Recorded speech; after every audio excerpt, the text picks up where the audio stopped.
श्रद्धेय सभापतिज्यू, अतिथिवर्ग, स्वविवेकी निर्णायक मण्डल र यहाँ उपस्थित काव्यानुरागी व्यक्तित्वहरूप्रति हार्दिक नमन। सर्वप्रथम यसरी कविता महोत्सवको माहौल सिर्जनाका आधार स्तम्भ आदि कवि भानुभक्त आचार्य र त्यसमाथि इँटा थप्ने युवा कवि मोतीराम भट्टप्रति हार्दिक श्रद्धाञ्जली अर्पण गर्दै म प्रतियोगी नम्बर 11 कवयित्री प्रभा भट्टराईद्वारा मालिनी छन्दमा रचित सभ्यता कविता वाचन गर्ने अनुमति लिन चाहन्छु। सभ्यता किन यति फितरू भो सभ्य संसार हाम्रो, परजन किन राम्रा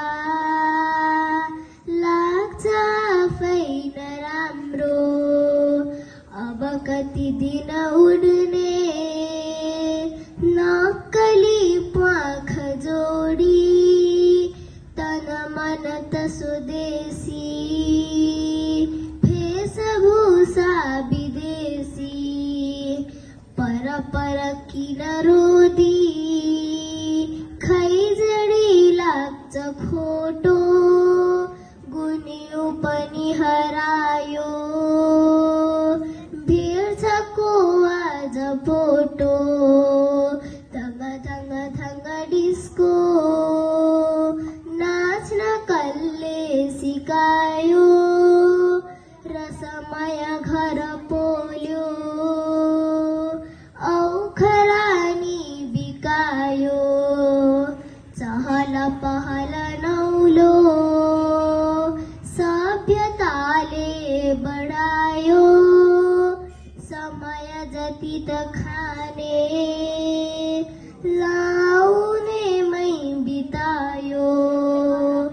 मन मगज छ खोक्रो बाहिरी भव्य बोक्रो, मलिन छ ऋषि बाणी धर्म संस्कार थोत्रो।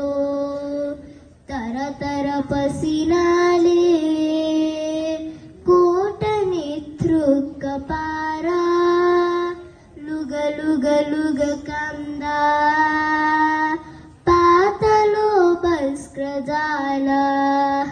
समयसित नहिड्ने बन्छ पाखे गवार, अब मन नगरौ है सभ्यताको कमाल।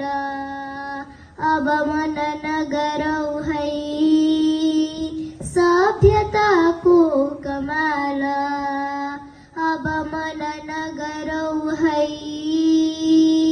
सभ्यताको कमाल। धन्यवाद। धन्यवाद प्रतिस्पर्धी नम्बर 11 लाई। र म आसन ग्रहणलाई जोड्न चाहे।